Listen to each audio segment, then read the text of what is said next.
Hello, my friends. Welcome back to Frogboy X1 Gaming. I'm Andrew, and today we're talking about the 7800 XT and why I think I made a terrible mistake when I picked this card up the other day on Black Friday. So if you like this content, don't forget to like and subscribe. I've been playing with this card now. It's been 4 days.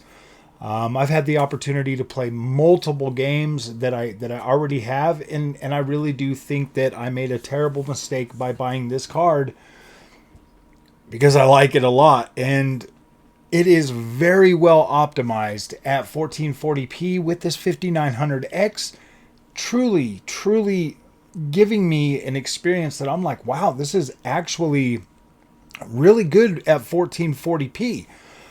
Some of the other things that I've experienced with this card, like it's been a fairly smooth experience. Like I'm not having like any of the bugs or issues that a lot of people are having. The one bugs that I was having was, when I first started using like the recording software and stuff like that, that was on the newest driver. The absolute newest driver for the standard AMD Adrenalin software, but once I rolled over and switched over to the preview beta, I'm not having those problems now. I'm not experiencing that recording stuff when I'm trying to record Forspoken. I'm not experiencing like the water thing missing on Alan Wake. So I think that maybe there is like something going on with the drivers for this particular card, or maybe just having it in there long enough has finally helped the card bring itself up to speed with the overall other parts of the system in here. But this is probably by far the most optimized experience that I've had with a graphics card to date. I mean, I guess you could probably say the 3060 Ti in the pre-built when I first got it was pretty optimized. That felt pretty good. That was probably, in all the time that I've had with NVIDIA, that 3060 Ti was probably the best performing, was probably the best experience I had on the NVIDIA platform. When I went to the 3080, guys, you gotta understand this. Like I've been a console gamer since I was 5 years old. I'm 43 now. That's like 38 years that I've been a console gamer, and then coming over to PC and being able to see that and to not see such a dramatic increase in overall, performance and visual quality and all of that stuff on the newer games that were coming out, on the next gen consoles like PS5 and Xbox Series X versus what I was getting with that 3080. It really wasn't it was not like earth shattering or anything. You always hear everybody being like, yeah, PC is so much better and PC this and PC that. Well, for the first time, and I think a very long time, we were actually seeing games that were cross-gen, that were coming out with 4K resolution, with higher settings and like maxed out settings. So you're not really seeing like a major difference between like a PC with maxed out settings versus the console version at maxed out settings. So it was quite underwhelming. But then you fast forward it to where we're actually starting to get new next gen games that are only built on the newer platforms, and then you're starting to see that, not even, I mean, even the consoles are starting to like, come down to like lower sub 1080p resolution, back down to 30 frames per second and all of that stuff. And then the 3080 I had was just barely giving me more FPS, higher resolution. Like it did look okay. It did look good, but it was already starting to struggle with those next gen experience games. And I was like, wow, this just cannot be the PC experience that everybody's talking about. And come on, man, like I spent a pretty good amount of money trying to get a high-end PC with that 3080 card, or at least, yeah, that card was considered a high-end card. I'm not going to look at it any other way different. That was what NVIDIA sold me. That was what NVIDIA thought was, oh, man, I'm sorry. My issues with NVIDIA are I mean, they're water under the bridge, whatever. I am significantly more happy with the AMD platform. And there's tons and tons of reasons for that. But when I look at the overall performance, looking at this just inside a box, basically, because I don't have an NVIDIA card to compare this to now. The only other option I have is the 7900 XT. And so when I look at this and I compare in my mind, the experience that I was having on the 7900 XT with the 7800 XT at 1440p, this card is incredible. Like it is chewing right through everything I'm throwing at it at that resolution at 1440p, and I'm like, wow, this is pretty good. Like this feels really optimized. My GPU utilization is always right around 100. It's always doing really, really well at 1440p. I feel like I'm actually getting that optimized experience when it comes to the 7800 XT. Now with the 7900 XT, I was getting more frames at 1440p with that 7900 XT. I mean, obviously it is a much faster card, but it wasn't like so drastic. I mean, some games it was pretty drastic, but like some games it was like the 7800 XT is nipping at the heels of my 7900 XT. But in 4K, the way this 7900 XT performs at 4K, it's got me thinking that, man, maybe I was a bit too hard on it. Maybe I didn't put enough faith into the 7900 XT as more of a 4K card, because what's coming out right now, the games that are coming out right now, this 7900 XT handles those actually pretty dang well at 4K. And sometimes, having to use FSR in the quality mode, and I'm still getting a playable over 60 frames a second experience on these games at 4K. That makes me think, honestly, that like, okay, man, maybe this was a good buy, for 4K and longevity when it comes to 1440p. I can't sit here and tell you that I'm going to switch back to the 7900 XT anytime soon. I am going to be rocking the 7800 XT for a while to like really put it through its paces. I've spent almost 5 months on the 7900 XT. I want to give this AMD 7800 XT a good run for its money. So I'm going to keep updating these reviews and this content as for this card as I continue to go on.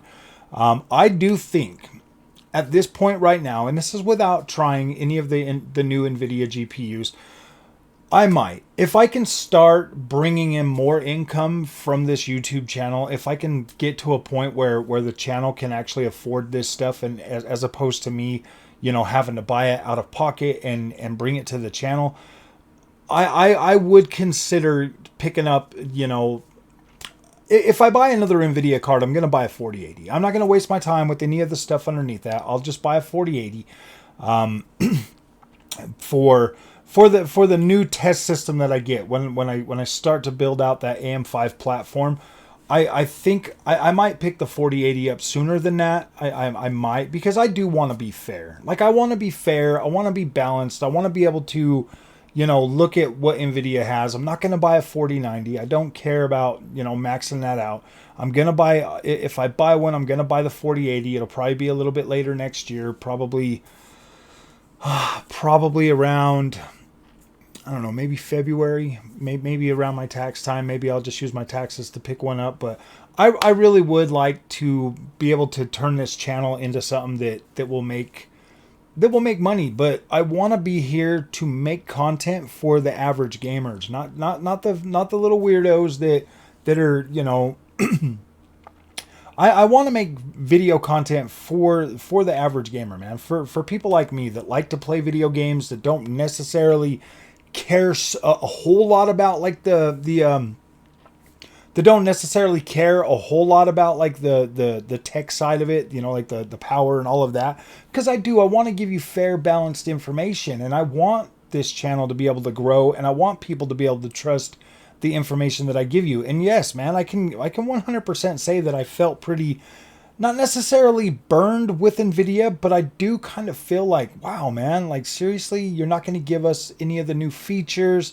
You're going to build them out in a 4000 series card, and then you're going to dang near double the price of entry for those after we just spent all this money on 3080s, and after we just went through some of the worst scalping in the industry. You want us to pay double for that? It just felt scummy to me. You put that on top of like my 30 series card already starting to to like show signs of like not being able to like push forward, that to me sucks. And it makes me not want to reward Nvidia with any more money. I don't hate Nvidia. I don't think they make bad products. I think they make products that are engineered and designed to make you FOMO to buy another card. Since I've had AMD, like, I haven't had the FOMO. I went over to Best Buy the other day. I was going to buy a 4070 Ti. I didn't want to pay $900 for that card when I could have bought a 4080 for a couple $100 more. So I said, you know what? There's a lot of people that are coming to the channel for the AMD content. So I want to be able to put some more content out for that part of the community, for the people that can't afford the $1,000 cards. Because I keep getting people in the comment section telling me, man, you could just sell both those cards and buy a 4090. That's not what it's about. Okay, like, I'm a content creator. I'm trying to help people find good deals and good things, and I've never, like, I'm not gonna sit here and complain about every little nitpick that has AMD, and I'm not gonna do that with Nvidia. Like, Nvidia had its chance, like, and I feel like it was a fair chance. I bought a $1,000 laptop with a 3050 Ti. I bought the pre-built desktop with a 3060 Ti, and then I bought a 3080 on top of that. Well over $4,000 worth of Nvidia stuff, because I believed, because of the people in the community and because of like Nvidia's name, that they were the absolute best. Like, I believed that, and I was like, okay. But then as I started playing that, as I started to experience that with the Nvidia, in the Nvidia ecosystem, I started to quickly realize that this is like, it's kind of a scam when you look at Nvidia, the way they do things, and just the way it feels really did push me over to looking at AMD. And I'm so grateful that I took a look at AMD. Like, I am, because now I feel like I feel more confident in the content that I create. I feel more confident in actually sitting back and trying to learn some of this stuff. Because, I mean, obviously with the 3080 and the Xbox Series X and the PS5, literally trading blows with those cross-gen titles. Like, it looked good on the Xbox, it looked good on the PlayStation 5, and it looked almost the same on the 3080. So at that point in my mind, I wasn't in a position to where I was like, yeah, I'm going to switch over to PC and just move forward with that. That feeling didn't come until I switched over to AMD with that 7900 XT, truly being able to run those next gen games and deliver much better image quality and performance on those same games that we're starting to get at sub 1080p at 30 frames a second. That the 7900 XT has been more than sufficient in playing those games at the max settings at 1440p, and even being able to carry over to 4K at max settings and still being able to play those on the 4K screen. So when I look at that and I take all of that in, and I start to reassess how I want to move forward as a gamer, I love my Xbox. I love my PlayStation. I don't play my PlayStation that much. I play it for freaking the exclusives. But it doesn't matter. Like, I would never sell my Xbox. I would never sell my PlayStation. Like, it doesn't matter. Like, if a game comes out on the Xbox, I don't have a problem playing it there. I have a 1440p monitor. It looks incredible on that. As does the PlayStation 5. They both look incredible on a 1440p monitor. So that's what I keep them hooked up to, so that I can play those games still. So that I can, because I don't have a problem, normally buying 2 copies of the games, but it does get expensive. It really does. Like, I've pumped a lot of money into this channel, and I go off on these crazy tangents all the time. Like this whole thing with AMD and Nvidia. Or like when I first started the channel with the PlayStation and the Xbox, and it's always like I find myself backed into this corner to not necessarily to like I find myself representing and damage controlling for these other brands, like Xbox or AMD, and it's like, dude, these companies don't need damage control. The AMD GPUs that I've bought, including the 7800 XT, are more than sufficient to give you a solid gaming experience, and I feel like they're incredible. I do feel like they both have the longevity. And after being able to like literally get on some of these games on the 7800 XT and play them at 4K with a 256-bit bus, I feel I feel a lot better about the 4080 with longevity. I do, because it is a more powerful card than both the 7900 XT and definitely more powerful than the 7800 XT. So I do now see that as a viable option to where, okay, maybe might be worth the, the $1,200. If I can get that card to last like 4 years, I would be happy with that.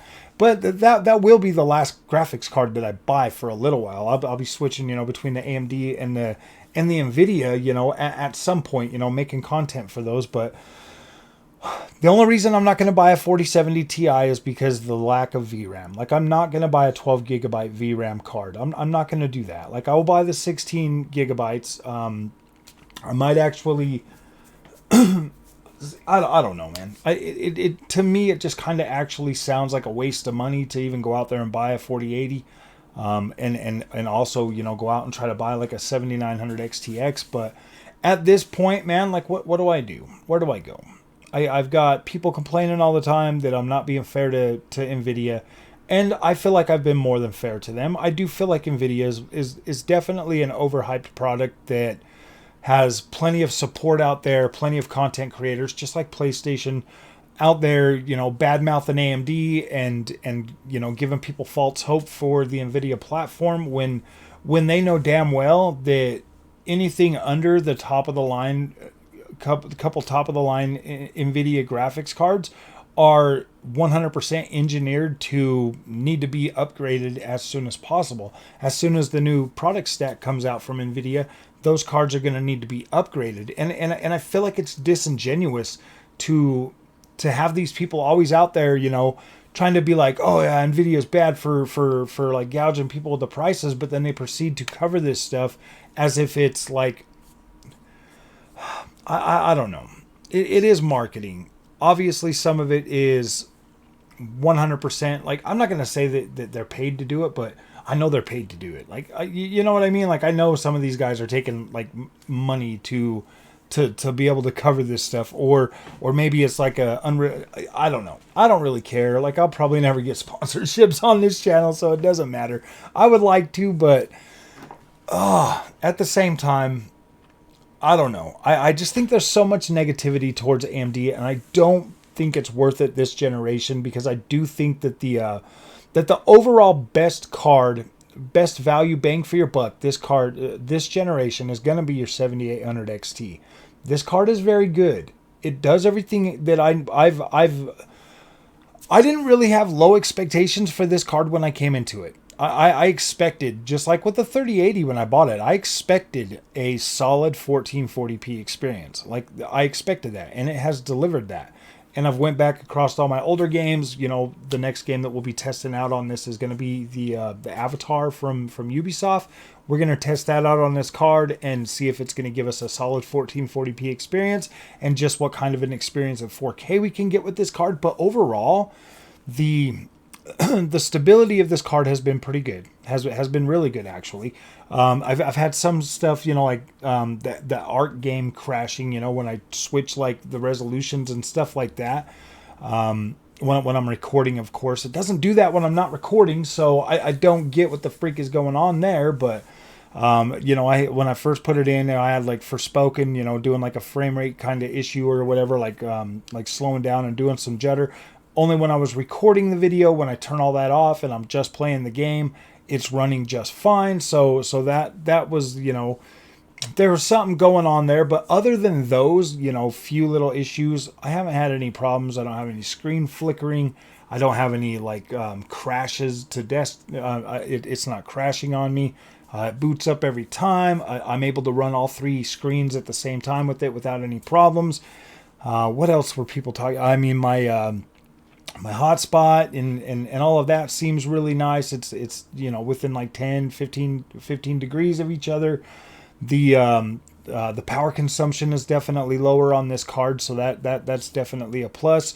All of the other features that I've been using, like AMD's fluid motion frames, running really good on these games at 1440p, delivering a pretty comparable experience to the 7900 XT at 1440p in a few cases, well, in some cases. And then being able to run these next gen games, either 1440p or 4K, and being able to get a playable frame rate on those, that to me is pretty important when it comes to a GPU. I know I'm pretty new to this. I know that I don't have all of I know that I don't have all of the knowledge that like some of these other people would do. But that's also a good thing, man, because the less knowledge I have, the harder it is for me to sucker people, into like some way of thinking. I am an influencer, obviously, because I'm on YouTube. So clearly I'm an influencer, but I want to help you make the best decision that you can for your money at the time. And I just don't feel like NVIDIA GPUs this generation have really I don't believe they're worth I don't believe they're worth the cost that they're asking for, especially after being able to utilize both of these AMD GPUs. I don't think that I don't think they're worth that much more. I don't. I get very good performance on that 7900 XT. So when I put in that 4080 and I'm barely getting, I'm barely getting like a decent, like a decent improvement over what the 7900 XT is, that there's going to leave me a little bit bothered, to be completely honest with you. I'm going to be like, oh my gosh, dude, like, why am I paying all this extra money for this? And I don't know. Like, I still haven't 100% decided to buy an NVIDIA GPU just yet, but if this channel can really start turning around and like, bringing in more income with views and stuff, then maybe that's something I'll consider doing. But like right now, as it sits right now, I'm actually pretty satisfied with the overall AMD experience. But I do want to be fair. I do want to be fair. And no, I don't want to go out there and spend $1,200 on an NVIDIA GPU. To be fair, like, I mean, that's me being honest. Like, I don't want to have to invest that money just to be fair, because I am satisfied with my AMD experience, but I do want to be fair, because I want to be able to cover. I want to be able to cover things honestly. It's always been an integrity thing with this channel. Like, I want the integrity. I want to be able to cover these things and not feel. I don't want to feel like I'm leading people astray, but at the same time, like, how do I do that with the NVIDIA stack? Like, what do I do, man? I got a 7900 XT. Should I go buy a 4070 Ti, knowing that I'm gonna always, in the back of my mind, feel like that card is inadequate due to the 12 gigs of VRAM? Should I go buy a 4060 Ti 16 gigabyte and compare it to a 7800 XT? Like, what should I do? How should I do that? How should I go about that? Should I go by the price range or what the card is supposed to be? I don't know. See, that's where I'm kind of mixed up. Do I go and buy a 4080 and listen to what everybody else says? Oh, if you go 4080, it's over for you. You're never going to care about AMD. There are things about the AMD experience that, like, NVIDIA can't even touch. Like, the Adrenaline software is incredible. The way that it's so. I love the more seamless experience that AMD offers. Way more than I loved any of those features that I ever got on the NVIDIA. So I don't know, man. People are screaming up and down, but I might have a solution to the whole 4080 thing. I might not even have to buy one. I can just go to my friends. He runs a PC shop. He builds PCs and sells them online. I can, maybe get in there and run some benchmarks on like a 4080 or something from his shop, and then just bring that footage home and like just bring that footage home and talk about it, like run it with my stuff. So I'm thinking about that more as a viable option, but I would kind of like to have that so I don't have to do all the travel time and all of that stuff and taking all my stuff with me, to do recordings and stuff like that. It would just be more convenient if I had it here. But I need to build out a test bench. So this is all stuff that's going to come in the future, not anything that's going to happen anytime soon. This is all future prep stuff that I would like for this channel to be able to support. But if it can't, then I'm not gonna go out of my way to waste any more of my own money, my own personal money to do that. But if this channel can actually start to make more money, you know, starting next year and like grow and become better, those are things that I'm not opposed to doing. But I don't want to waste any more money buying a whole bunch of products. Like the 7800 XT is probably sufficient for my needs, to be completely honest with you, as a content creator and being able to play games at 1440p. Like it is more than sufficient for what I need. But the 7900 XT is the card I bought first, so I mean that's probably the card I'm going to stick with, just because it has everything. But I will be covering this one for a while. So if you guys like this content, don't forget to like and subscribe. If you do want to support the channel over on Patreon, there's a link in the description. You can join the membership here. Every little thing helps to be able to reinvest in this channel to make it better. So we'll see you guys in the next one. Thank you for watching.